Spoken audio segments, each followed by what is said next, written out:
Voilà, je vous propose maintenant de passer au bas de ligne en sèche. Alors le bas de ligne en sèche, c'est un vaste débat. Je pense que il y a pratiquement autant de bas de ligne possible qu'il y a de pêcheurs. Donc chacun utilisera un petit peu la formule avec laquelle il se sent à l'aise. Je vous le dis tout de suite, je ne fais pas les bas de ligne à nœuds. Pourquoi est-ce que je ne fais pas les bas de ligne à nœuds? Simplement parce qu'il faut avoir fait Bac plus 5 pour les comprendre. On a eu un atelier l'année dernière avec Christian Bazan qui nous a expliqué le principe des bas de ligne à nœuds. Donc il y a les dégressifs, les progressifs. Maintenant, ils arrivent à faire des bas de ligne avec, qui est dans un premier temps dégressif et puis qui devient progressif à la fin. Enfin, c'est extrêmement complexe. En plus de ça, il faut maîtriser parfaitement la technique des nœuds parce qu'il y a autant de points de rupture potentiels qu'il y a de nœuds. Donc, pour une pêche, je dirais, plus facile, et pour un bas de ligne polyvalent, je conseille la queue de rat. C'est quand même le plus simple. Je trouve que maintenant, dans le commerce, ils ont étendu le choix des queues de rat. Ça devient maintenant presque aussi complexe que le choix des soies. Il existe une multitude de queues de rat possibles. Donc, je pense que ça ne sert à rien de se compliquer la vie avec des bas de ligne à nœuds qui doivent être préparés à l'avance, qui doivent être mesurés, parce que tout l'intérêt d'un bas de ligne à nœuds, c'est d'avoir un bas de ligne qui vous correspond pleinement. Donc, voilà, il faut mesurer les morceaux, il faut savoir qu'à 5 cm près, le bas de ligne ne va pas réagir comme on le souhaite. On rentre dans un domaine, en tout cas que, voilà, moi, je ne maîtrise pas trop. Et donc, je me contente d'un bas de ligne en queue de rat. Alors ici, évidemment, pour la pêche en sèche, plus question d'utiliser une queue de rat en fluorocarbone. Vous allez utiliser une queue de rat en nylon. Il en existe de différents types et surtout de différentes longueurs. Moi, j'utilise principalement 2 longueurs différentes. Si je pêche le salmonidé en sèche, que ce soit la truite ou l'ombre, je vais utiliser une queue de rat de 11 pieds. D'accord, je vais prendre une queue de rat un peu plus longue, tandis que si je pêche le chefenne, comme on le pratique par chez nous, en tout cas en été, où il faut parfois effectuer des lancers en dessous des frondaisons, à proximité du bord, là je vais utiliser une queue de rat un peu plus courte et j'utiliserai une queue de rat de 9 pieds. Le fait d'utiliser une queue de rat plus courte va accélérer le bas de ligne, et c'est quand même bien souvent ce qu'on recherche, puisqu'on essaye de faire claquer ce scarabée, ce grand classique sur la surface. Plus votre bas de ligne est court, plus il est rapide, plus le scarabée va venir claquer. Comme on pêche aussi près du bord, bien souvent en plus en dessous des frondaisons, en dessous des arbres, un bas de ligne plus court va favoriser premièrement la précision pour faire tomber ce scarabée au plus près du bord, et ensuite ça va faciliter aussi le passage en dessous des branches. Donc voilà, moi je me borne à ça. Je ne dis pas que c'est la formule magique, mais moi en tout cas c'est la formule qui me convient. Alors pareil, comme j'expliquais tout à l'heure, donc je pêche ici, donc là c'est une queue de rat de 11 pieds, donc c'est la Varivasse, sur 30% de sa longueur. Si vous n'avez pas envie d'envisager dans différents modèles de queue de rat, il faut savoir que sur celle-ci, ils annoncent 29,8%, donc 30%, un tiers de la longueur de la queue de rat en pointe fait le même diamètre. D'accord? Donc ça veut dire que vous pouvez la recouper de 50, 60, 70 cm si vous le souhaitez pour obtenir une queue de rat de 10 pieds ou de 9 pieds en restant sur le même diamètre de pointe. D'accord? Voilà, on peut faire une 9 pieds avec. Absolument. Alors moi j'aime beaucoup ces queues de rat-là parce qu'elles sont en camoufil. Donc le fil est légèrement teinté, jaune, vert, donc il est un peu moins brillant en surface. Soyez vigilants aussi parce qu'il existe certaines queues de rat, je pense notamment aux queues de rat platines qui sont des queues de rat super bon marché mais qui ne sont pas discrètes du tout. Elles brillent énormément. Quand vous allez pêcher en été, qu'il y a du soleil, ça peut effectivement être ça peut provoquer un manque de discrétion sur des poissons un peu méfiants. Voilà. De nouveau, moi je préfère pêcher avec des queues de rats plus discrètes. Au bout de cette queue de rat là, donc en sèche, là je vais utiliser un diamètre un peu inférieur. Je vais pêcher avec une queue de rat qui se termine en 18 centièmes. D'accord? Donc ça va me permettre de passer de ce fameux micro-ring directement au diamètre que je recherche. On a coutume de dire qu'il ne faut pas excéder, il ne faut pas descendre de 0,05 en diamètre. Donc si vous passez d'un 18 centième à un 12 centième, on ne va pas passer par exemple d'un 20 centième à un 8 centième. La différence de diamètre est trop importante. Donc moi je termine ma queue de rat, c'est une queue de rat qui se termine en 18 centièmes, au bout de laquelle je fixe un micro-ring. Soyez vigilants aussi dans les micro-rings. Certains micro-rings, certaines marques de micro-rings font des micro-rings qui sont assez lourds, assez gros. Donc il faut essayer vraiment de trouver le micro-ring le plus petit possible, le plus discret possible. Chez Henze, ils ont 2 diamètres. Ils ont un diamètre standard et ils ont sorti aussi dernièrement les micro-rings XXS. Donc c'est vraiment tout petit, tout petit. Je pense que c'est dans le commerce les seuls micro-rings qui sont donnés pour un trou intérieur d'1 millimètre. Ils sont vraiment très très petits, très légers. Ils flottent, ils sont tellement petits qu'ils ils se posent sur la pellicule de l'eau, sur la surface de l'eau et ils flottent. Vous pouvez mettre ces micro-rings-là pour pêcher en sèche et leur résistance est largement suffisante pour assurer la prise d'un poisson. Alors j'en parlais tout à l'heure, donc la queue de rat forcément en nylon. Alors moi je termine d'office ma pointe en fluorocarbone. Alors certains me disent, enfin, tu pêches en fluorocarbone, le fluorocarbone ça coule alors qu'on essaye de pêcher en sèche avec une mouche qui doit rester en surface. C'est vrai. Alors, bon, déjà, il faut remettre un petit peu les choses dans leur contexte. Quand vous allez pêcher en sèche, vous allez rarement pêcher avec un diamètre supérieur à 12 centièmes. Et encore, 12 centièmes, c'est gros. Donc, quand on va descendre dans ces diamètres très fins, du 12, du 10, du 8 parfois, hein, quand on pêche en fin de saison sur des ombres notamment, où on pêche vraiment le plus discret possible, avec cette épaisseur, enfin ce côté très très fin du fluorocarbone. En réalité, le fluorocarbone, il ne va influencer en rien la flottabilité de la mouche. Mais par contre, quand il va se poser sur l'eau, ben, il va très très légèrement descendre dans cette pellicule de l'eau et va être beaucoup plus discret. Moi, c'est ce que je recherche en utilisant ma pointe en fluorocarbone, c'est vraiment la discrétion. Donc, le morceau de 80 cm que je vais mettre ici entre ce micro-ring et ma mouche sèche, ben, il va être pratiquement invisible. Si je mettais à diamètre égal, si je mettais un morceau de nylon, ben, il sera moins discret que le fluorocarbone. Et comme il va descendre très très légèrement dans la pellicule de l'eau, ben, il sera vraiment invisible. Beaucoup de pêcheurs en lac, notamment, utilisent aussi cette technique-là, terminer leur pointe par un morceau de fluorocarbone.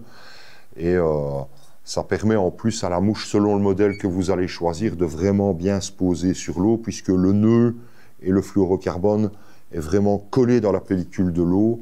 Que le nylon, on l'a déjà tous vu, hein, parfois ce nylon qui reste en surface, il fait parfois une boucle qui n'est même pas en contact avec la surface de l'eau en réalité, hein, qui est hors de l'eau.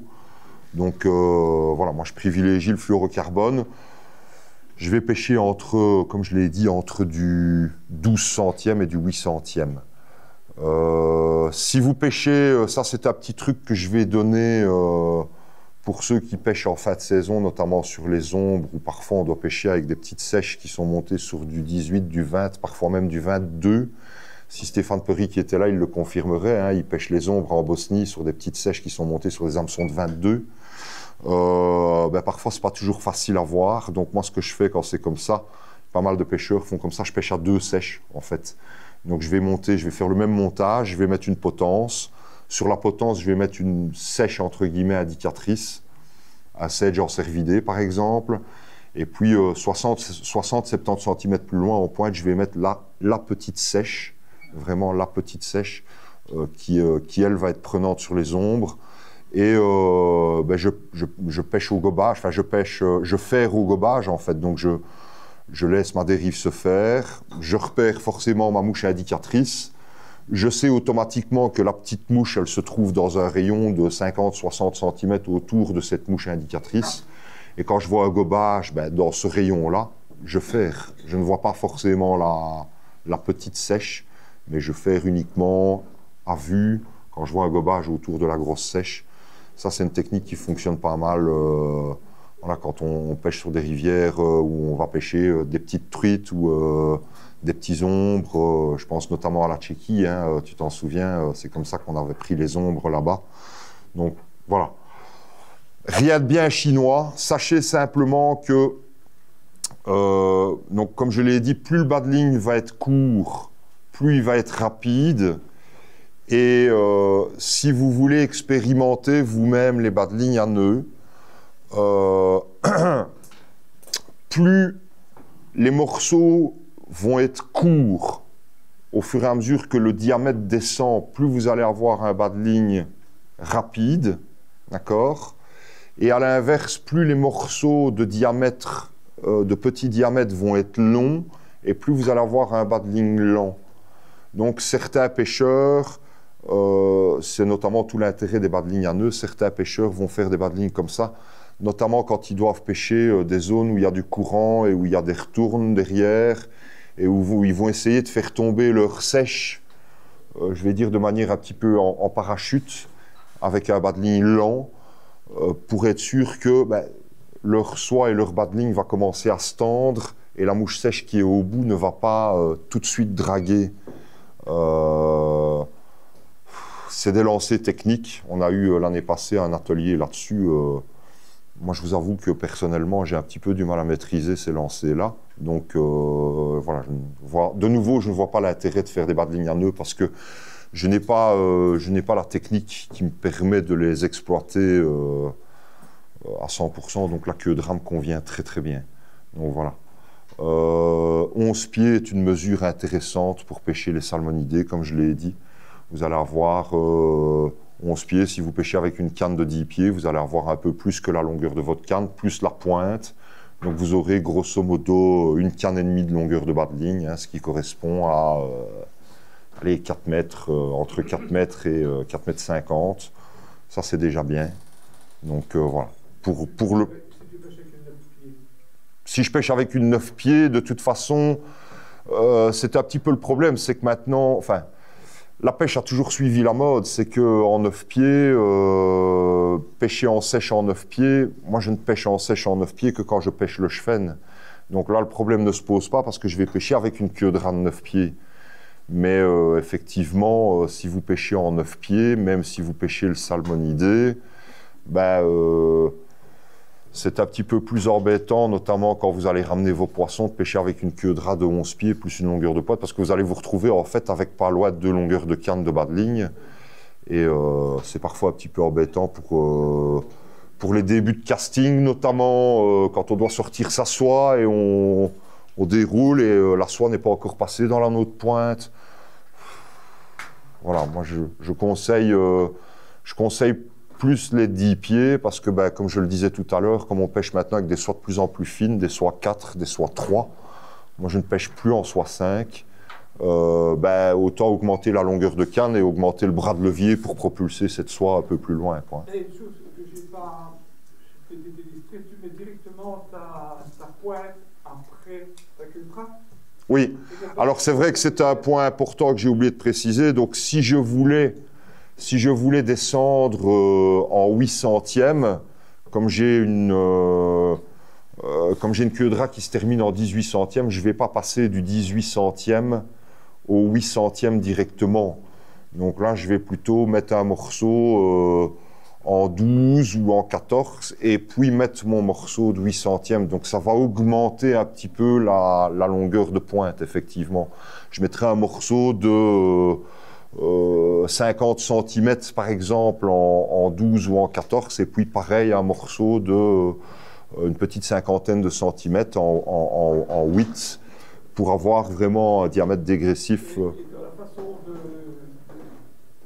poser la mouche, si tu prenais une diamètre plus petit à la fin, qui se termine en 14 par exemple, et que tu mettrais ta pointe directement, ça changerait. Si, vous pouvez le faire aussi, mais c'est un petit peu comme je l'ai expliqué pour le bas de ligne en noyer.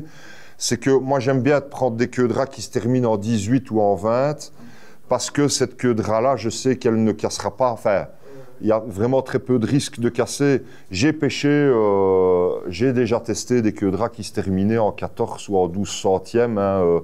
Je pense que Rago, notamment, faisait ce qu'ils appellent les queues de ras coup du soir, qui se terminent avec des diamètres très très fins. Si vous avez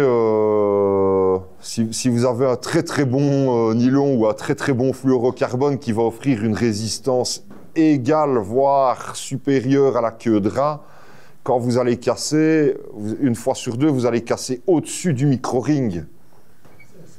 Et vous allez casser au-dessus du micro-ring et à chaque fois, ben, voilà, les micro-rings, comme je disais, en sèche, moi j'utilise des micro-rings de 1 mm. Remettre un micro-ring de 1 mm au bord de l'eau, ça sent le Temesta en rentrant, ça. Donc, je privilégie effectivement une pointe qui va se terminer dans un diamètre un peu supérieur pour assurer vraiment... C'est le même système, hein. La queue de ras en sèche, si vous pêchez proprement et que voilà, c'est stocké correctement et que vous n'accrochez pas dans les branches ou que voilà, il n'y a pas de raison de la remplacer, vous pouvez faire toute une saison avec la même queue de ras. Hein. Il n'y a pas de raison de la changer tant qu'elle n'est pas abîmée. Moi, je vais la changer quand je vais avoir un nœud dedans ou quand je vais sentir qu'elle commence un peu... Voilà, je passe mes doigts sur la queue de ras et si je sens qu'à certains endroits, elle commence à devenir un peu râpeuse. Parce que, voilà, si vous pêchez par exemple en blêve où il y a beaucoup de blocs, de rochers abrasifs, voilà, elle peut s'abîmer. Ben là, je vais la remplacer parce que c'est un point de rupture potentiel, mais tant qu'elle n'est pas abîmée, on est à 4-5 € la queue de ras. Je ne vois pas l'intérêt de remplacer cette queue de ras plus souvent qu'il ne faut. Donc, voilà, si la queue de ras n'est pas abîmée, continuez à l'utiliser, il n'y a pas de souci, hein. Ça va? Voilà, d'autres questions sur le montage en sèche, en tout cas le montage que moi je fais? Tu parlais dans cette saison, quand on pêche long, de mettre une potence, c'est un battering, ouais. Ta bouche. Pour pêcher long, prénom ton indicateur. Et tu mets ta potence à combien de centimètres de ta petite mouche? Ben, de nouveau, si on veut respecter, moi je respecte le règlement sportif, j'ai pas dit ben, je dois avoir minimum 50 cm.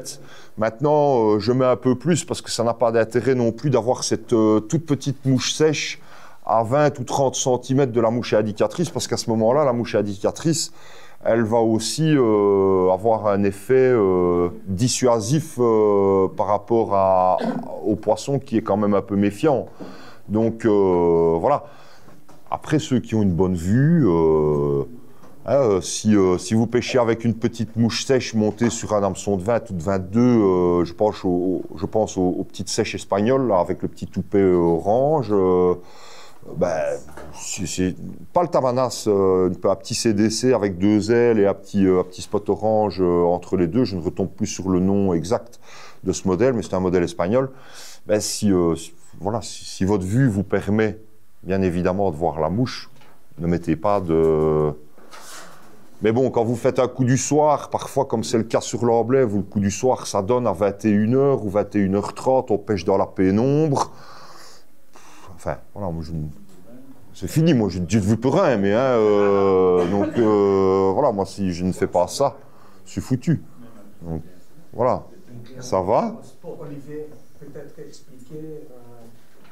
Graisser, pas graisser, comment? Alors, moi, je ne graisse pas. Moi, je ne graisse pas. Je ne graisse pas la queue de ras parce que la queue de ras, comme je l'ai dit, elle est en nylon. Donc, elle flotte, même si, à force d'être utilisée, elle va toujours avoir tendance un peu à descendre. Moi, je ne graisse pas.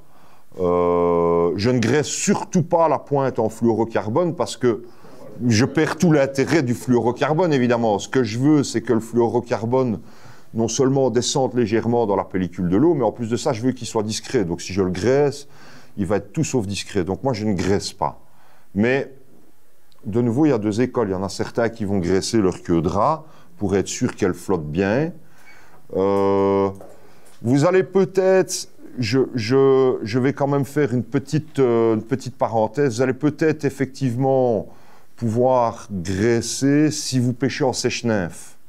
Mais je pense que là, l'intérêt, c'est plus de graisser la mouche que de graisser le bas de ligne. Donc moi, je ne graisse pas. Voilà. Je ne vois pas l'intérêt. Mais encore une fois, c'est moi. Et je suis loin d'être un expert. Il y a peut-être des pêcheurs qui ont voilà, un autre avis sur la question et qui aiment bien pêcher en graissant. Ben, si vous avez pris l'habitude de pêcher en graissant et que vous obtenez de bons résultats, graissez, seulement graissez. Donc, oui. Hein?